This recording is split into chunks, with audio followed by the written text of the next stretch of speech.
And what's next in this ongoing conflict, in your view, especially considering Israel's current operations against Hezbollah and its threat of retaliation still active towards Iran? First of all, thank you for having me on the show.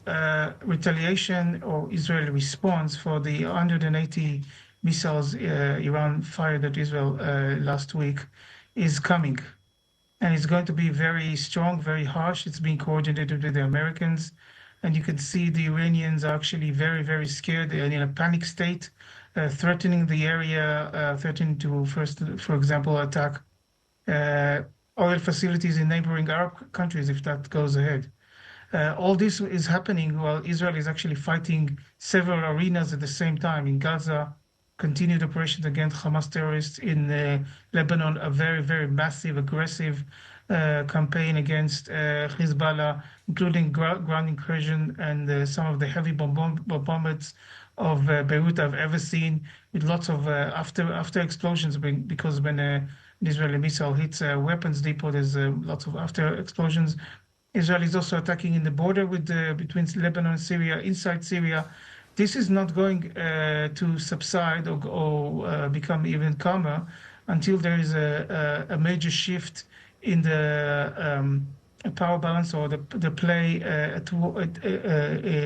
of the war, specifically until the release of hostages or a complete toppling of Hezbollah and Hamas. So we are heading for days and maybe even weeks of more intense fighting, very intense ones. So just given the recent escalation, how do you assess the likelihood of a broader regional war fully involving Iran, and what might be the trigger for such an escalation? Of course, Israel has vowed to respond to the rocket attack last week. It has threatened to strike Iranian oil facilities, for example. The US urging Israel against striking nuclear facilities, for example. But what would trigger a significant escalation from this point on? First of all, it's important to understand that the regional war has been ongoing since October 8th. Ever since the day after the Hamas terrorist attack, Hezbollah joined in, and when Hezbollah joined in from Lebanon, that's Iran.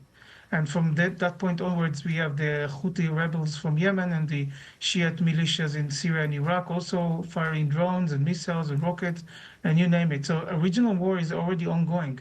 It's more than that. We have to remember that Iran has attacked Israel twice, first with 330 missiles, drones, and projectiles, and last week with 180 ones.